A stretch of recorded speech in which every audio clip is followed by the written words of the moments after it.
여러분 안녕하세요. 북튜버 로니입니다. 잘 지내셨나요? 한 해 마무리는 잘 하고 계신지 궁금하네요.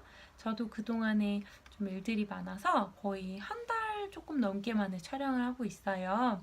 근데 큰 거 두 가지는 이제 올해 내내 매달렸던 회사 사옥 이전하고 정리하고 하는 게 잘 끝났고, 두 번째는 거의 22년 정도 만에 초등학교 동창회를 했어요.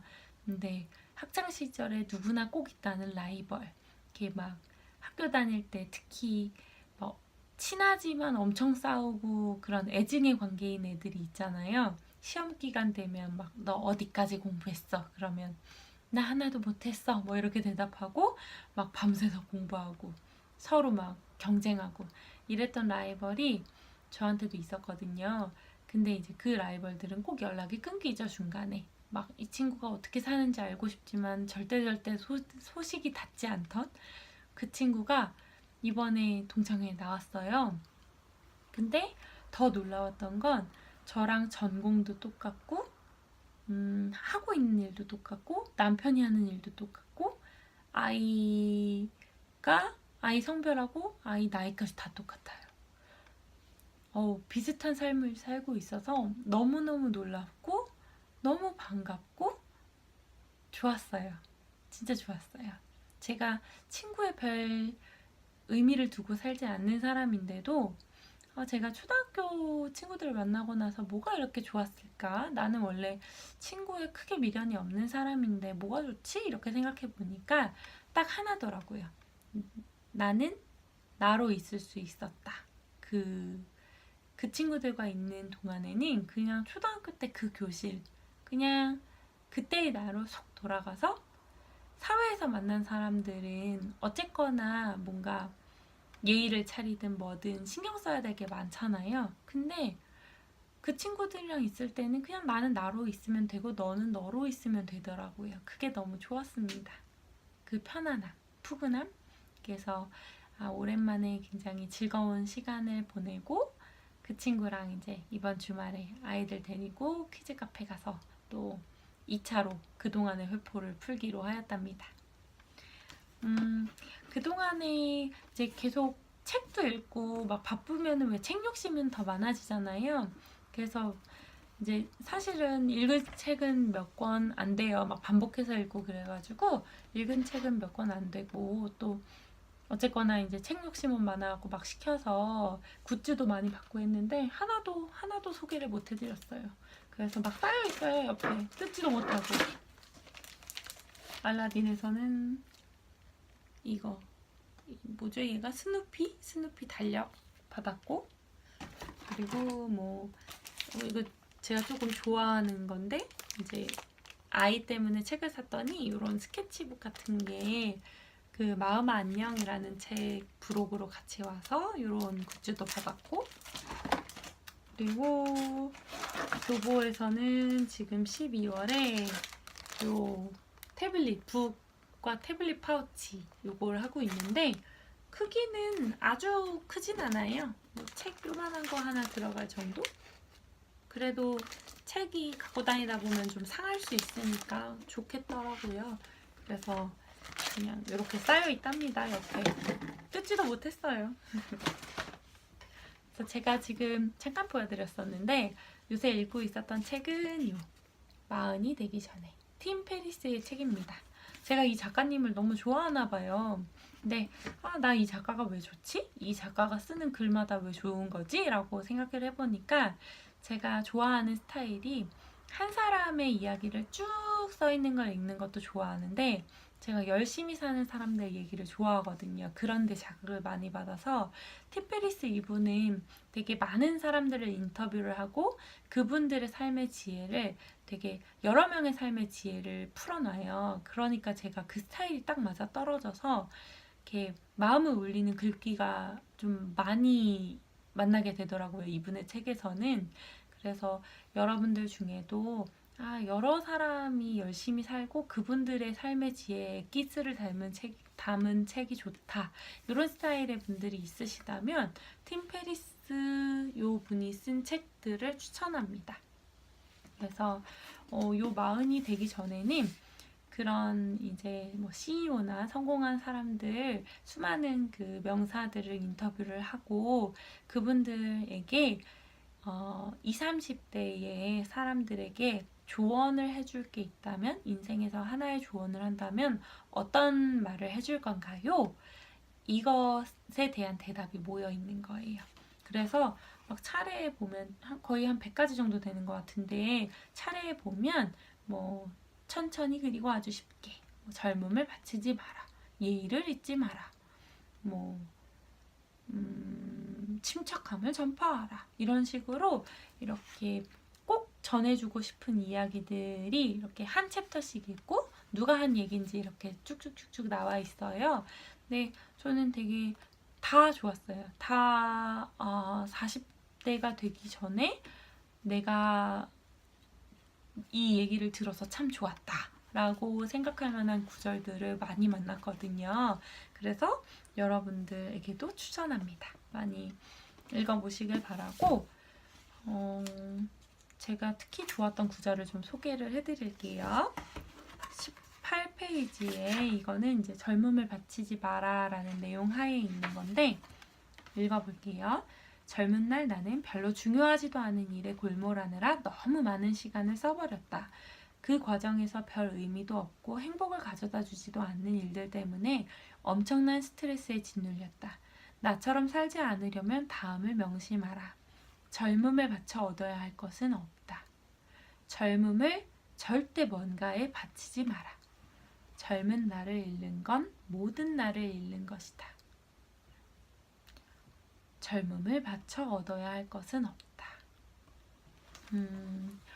제가 이게 왜 이렇게 마음에 와닿았지? 라고 생각을 해보니까, 제가 이제 한 9년 정도 일을 하다가 이직을 했는데, 그 첫 직장에서 나올 때 제가 좀 마음에 상처를 받았었어요.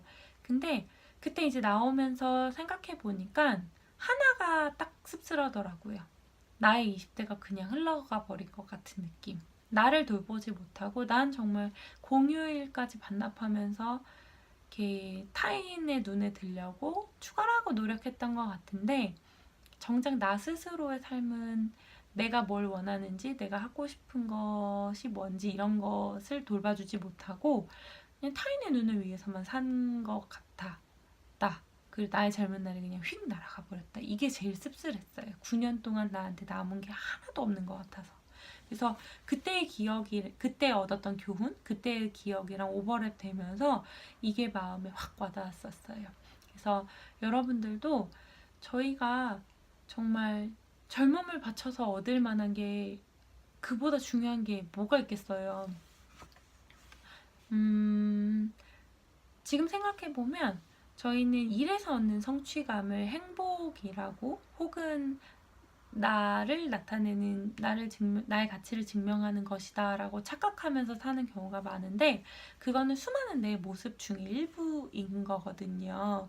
그리고 그냥 거기서 얻는 성취욕은 사실은 잠깐인 경우가 많고, 진짜 내 안에서 작은 내가 말하는 그 작은 목소리를 들어주고 내가 진짜 원하고 내가 바라는 일을 찾아서 그걸 실패할지라도 해보고 행동해보고 시도해보고 하는 것들이 사실은 행복을 만들어가는 거더라고요. 그래서 늦지 않았습니다. 하고 싶은 게 있으면 해보세요. 해본 거는, 그러니까 하지 않은 거에 대한 후회는 남지만 내가 행한 것에 대해서는 내가 책임을 질 생각을 하고 행동을 하잖아요. 그러니까 그게 꼭 성공이 아니더라도 마음에 미련이 안 남더라고요. 그래서 여러분 해보세요. 사실은 그 상황에 날 갖다 둔 건 나잖아요. 그쵸? 막 왕년에 어쩌고 저쩌고, 혹은 내가 이러고 싶었는데 못했어. 중요한 건 못했어예요. 내가 안 한 거죠. 그냥 똑같은 길을 내가 걷도록 나를 내버려 뒀을 뿐이고 그 길 끝에 나를 갖다 놨을 뿐이죠. 불가항력적인 것들도 물론 있지만 대부분의 경우에는 나의 선택이 지금의 나를 만든 거거든요. 근데 이제 막 나를 미워하기만 하고 또 변화하지 않는 삶이 계속되면 그냥 자괴감만 커져요. 시간만 흐르고 나이만 먹고. 더 미련만 커지고 뭔가 후회만 커지고 그 굴레를 끊어버려야 됩니다. 그 굴레를 깨버려야 돼요. 그래서 오늘부터라도 하시고 싶은 게 있다면 해보세요. 그리고 겁낸 것보다 생각보다 잘 된 일이 훨씬 많았습니다. 주변 분들을 봐도 그렇고 저를 봐도 그랬었어요. 그리고 31페이지 예의를 잊지 마라. 이거는 애슈튼 커처가 한 말인데요. 조금 전에 젊음을 바치지 마라라고 말했던 사람은 벤 스틸러라는 배우예요. 월터의 상상은 현실이 된다라는 굉장히 재밌는 영화가 있거든요. 이렇게 16년차 직장인이 그냥 정말 평범한 그냥 그러니까 집, 직장 이렇게를 반복하는 평범한 직장인이 이렇게 꿈을 상상만 했던 것들을 현실로 맞닥뜨리게 되는 그런 이야기를 다룬 건데 이 사람이 라이프지라는 잡지사에 이제 포토그래픽 담당 뭐 이런 거예요. 이렇게 사진을 이제 이렇게 담당해서 뭐 메인 표지를 이렇게 만들고 하는 사람인데 16년을 거기서 일을 했는데 이제 잡지사가 폐간을 하게 돼요. 그래서 마지막 그 라이프지의 표지를 이 사람이 이제 해야 되는데 사진 작가가 보내준 그 파일이 없어진 거예요. 그래서 그 사진 작가를 찾아서 한 번도 자기 바운더리를 떠난 적이 없던 이 사람이 막 아이슬란드도 가고 막 그래요. 그래서 막 상상만 했던 것들이 막 현실이 되거든요. 그리고 마지막 장면이 이 사람이 그 사진 인화한 거를 이렇게 들고 있으면서 그 장면이 마지막 표지, 그 라이프지의 표지인데 제가 되게 감명 깊게 봤어요. 그래서 안 보신 분이 있으면 그 영화도 추천을 합니다. 그리고 딴 데로 샜는데 31페이지에 예의를 잊지 마라.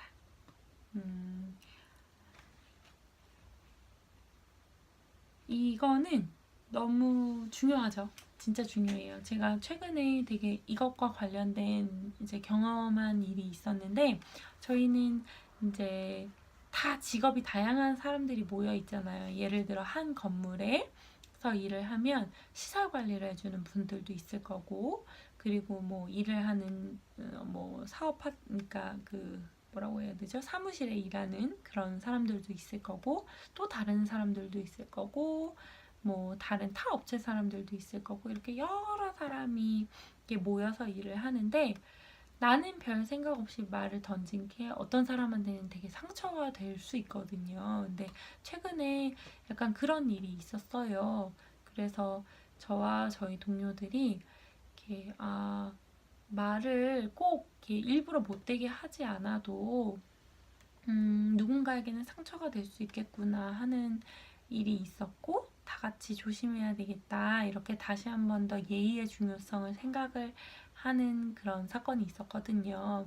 이렇게 이제 휴게실 같은 데서 쉬고 있었는데 이렇게 저희와 다른 직군의 분들이 좀 있었던 것 같아요. 근데 이제 어떤 중간 연차의 조금 어린 아이가 왜 저기서 쉬고 있는 거야? 뭐 이런 식으로 얘기를 하니까 그 쉬고 있던 분들은 우리가 자기네 직군보다 못한 직군이라 그렇게 얘기를 하나 보다 이런 식으로 이제 오해를 하고 상처를 받고 이러신 경우가 있었어요. 근데 한 번 말을 한 거는 주워 담을 수가 없잖아요. 그래서 이제 물론 이제 잘 이렇게 문제를 해결을 하고 서로 이렇게 이해하고 넘어가긴 했지만 누군가에게 상처를 줄 수 있다라는 것에 대해서 다시 한번 깨닫는 계기가 됐거든요. 다 같이 조심하자 이렇게 깨닫는 계기가 됐었어요.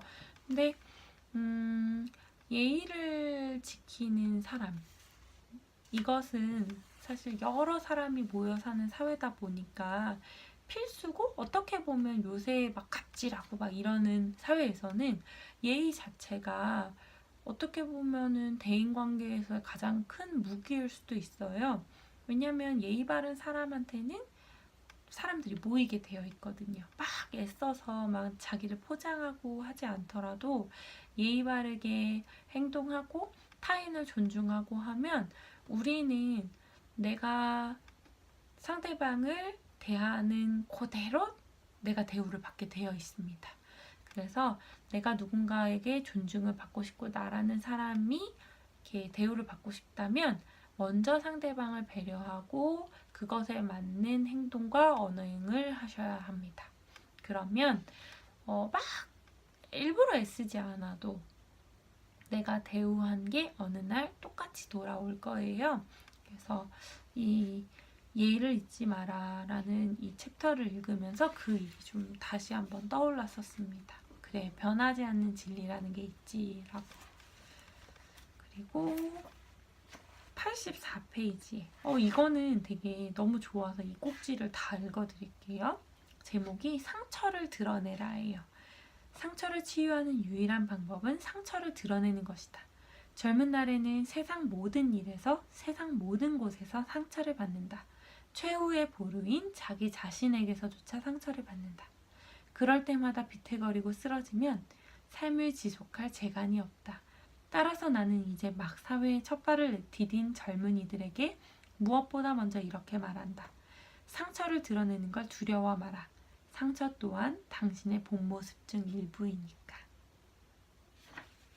그리고 뒤쪽에 상처받지 않으려고 노력하지 마라. 상처를 드러내려고 노력하라. 드러내면 반드시 치유자가 나타난다. 인생은 그 치유자와의 동행으로 계속된다. 제가 예전에 다른 것에서도 뭐 이렇게 얘기한 적이 있었는데 상처를 받지 않을 수 있는 방법은 없어요. 왜냐면 모든 사람이 나에게 상처를 주지 않고 모든 사람이 내 마음에 들게 행동할 수는 없는 거잖아요. 여러 이렇게 다른 생각과 다른 환경 속에서 살아가는 사람들의 모임이니까. 그래서 근데 또 이제 예를 들어 상처를 받았다. 그러면 그 상처를 어떻게 치료를 하고 얼마나 다쳤지 이렇게 봐야 되잖아요. 그런데 보기 싫어, 난 자신이 없어 하면서 꽁꽁꽁꽁 숨겨두고 골마 터지게 둔단 말이에요. 그런데 상처받지 않으려고 어차피 상처를 받아야 된다면 노력하는 게 크게 의미가 없잖아요. 그러면 현명해져야 되는 거죠. 상처를 드러내려고 노력하는 거죠. 나 얼만큼 다쳤지? 그럼 나 지금 치료하려면 어떻게 해야 되지? 이게 필요하네? 이렇게 치료해야 되겠다.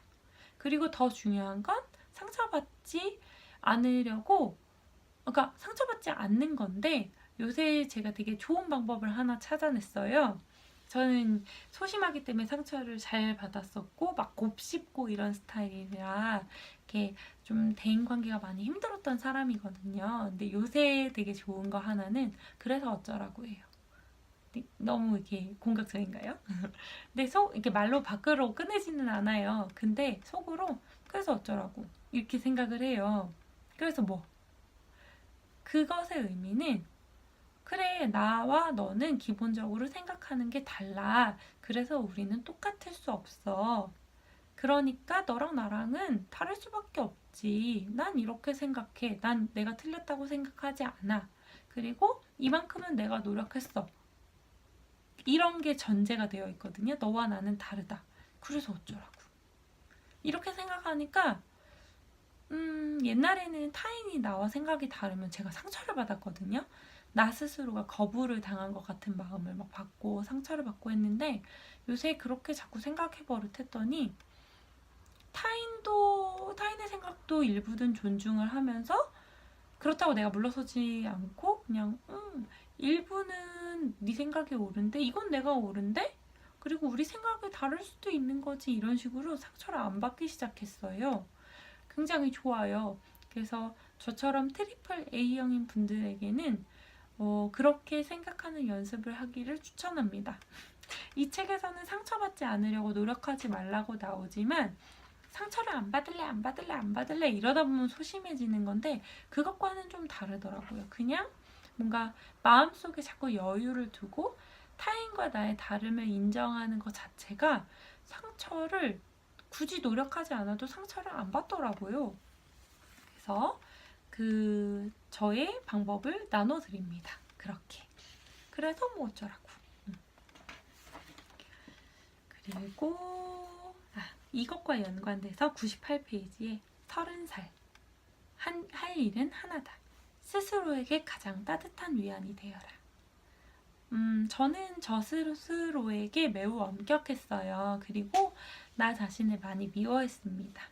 왜냐면 내가 바랐던 나의 모습은 막 이렇게 반짝반짝반짝한 이런 모습인데 나의 현재 모습이 그렇지 않았거든요. 근데 내가 여기다 나를 갖다 놔 놓고서 그리고 귀찮았던 어쨌든 간에 내가 나를 그렇게 만들어 놓고서 그렇게 된 나한테 넌 도대체 왜 이래? 넌 왜 이만큼밖에 못했어? 하고 스스로를 굉장히 채찍질을 많이 하고 많이 미워했어요. 그런데 세상에서 나를 제일 사랑할 수 있는 사람은 나예요. 가족한테도 얘기를 못하는 것들이 있잖아요. 나의 속마음을. 그런데 나에 대해서 가장 잘 아는 건 나죠. 그리고 내가 어떤 위로가 필요한지, 내가 어디가 아픈지, 내가 현재 어떤 상태인지를 가장 잘 알고 사실은 가장 큰 위로를 건넬 수 있는 건 나 자신이란 말이에요. 그래서 그래, 나는 지금 현재 부족하지만 이만큼 노력했고 어제보다 오늘이 더 나아. 그리고 나는 계속 변하고 있어. 다 잘 될 거야. 난 잘할 수 있어. 난 사막에 떨어뜨려 놔도 물을 팔 사람이야. 막 모래를 팔 사람이야. 막 이러면서 나 스스로는 잘해 나갈 수 있어. 이렇게 자꾸자꾸 스스로 용기를 북돋아주고 칭찬해주고 어제와 다른 나의 변화에 대해서 알아봐주고 그렇게 보듬다 보면 위안이 되기 시작하는 것 같습니다. 그래서 거창한 방법은 아니에요, 여러분. 뭐든지 변화는 정말 사소한 것에서부터 그리고 내가 이미 하고 있었는데 깨닫지 못했던 것으로부터 시작되거든요. 그래서 우리는 스스로에게 가장 큰 조력자, 가장 큰 응원자가 되기 위해서 오늘부터 스스로를 칭찬하는 연습을 했으면 좋겠습니다. 그리고 조금 찔렸던 107페이지에 불평 다이어트에 성공하라. 불평 다이어트라는 게 부정적인 어떤 말도 하지 않는 건 물론이고 그와 관련된 어떤 부정적인 생각도 하지 않겠다고 굳게 맹세했대요. 이 얘기를 한 사람은. 그리고 긍정적인 생각이 마음을 채우기 시작했고 잘못된 일들에 집착하지 않게 되었다. 그리고 10년의 시간을 들여 달성해야 할 목표가 있다면 나는 조금도 주저없이 불평 다이어트를 추천하고자 한다. 불평의 무게가 줄어들면서 삶은 날아갈 듯 가벼워진다. 트레이시 디눈지오라는 분의 말인데요. 너무 어렵죠. 특히 저는 직장에 꼭 직장에 안 다녀도 삶이 다 만족스러울 수 없잖아요. 그러니까 저도 모르게 이제 불평을 하게 되거든요. 안 하려고 해도 자꾸 이렇게 입이 이렇게 막 얘기를 혼자 하고 있거나 막 혼자 다운되어 있거나 할 때가 있는데 올해의 목표 중에 하나입니다. 그러니까 내년에 2019년의 목표 중에 하나는 불평 다이어트를 하자. 그래, 내 삶에 감사한 것들을 먼저 보고 그리고 또 내가 변화하는 좋은 것들, 긍정적인 것들에 좀 더 집중하고 불평하는 것들에 대해서 신경을 끄자. 불평 다이어트를 하자. 어렵지만 해보자 라고 마음을 먹었습니다. 그래서 2019년 말에 12월 31일에 저는 어떤 모습일지 이렇게 혼자 다이어리에 이렇게 써놨어요. 2019년도 저는 프랭클린 플래너를 쓰는데 요맘때쯤 이제 내년 거 계획이랑 막 이런저런 거 적어 놓는 걸 좋아해서 이미 이제 사가지고 써놨거든요. 근데 불평 다이어트에 성공했다. 현재형으로 써놨어요. 그래서 지금은 아직은 좀 철이 덜 든지라 이렇게 막 하루에도 몇 번씩 나 이거는 좀 짜증나, 이건 좀 힘들어라고 이렇게 생각하는 순간들이 있는데 감사한 걸 먼저 보고 또 나 자신에게 그래 잘하고 있어. 그리고 너의 환경은 참 좋아. 지금 이건 굉장히 행복한 일이야. 이런 식으로 긍정적인 것들로 삶을 채워나가는 연습을 해보려고 합니다. 해보겠습니다. 여러분들도 2018년 잘 마무리하시고 2019년도에는 무엇보다 불평 다이어트에 성공하시고 젊은 나를 위해 올인을 하는 그런 한 해로 함께 만들어 갔으면 좋겠습니다. 여러분 또 만나요.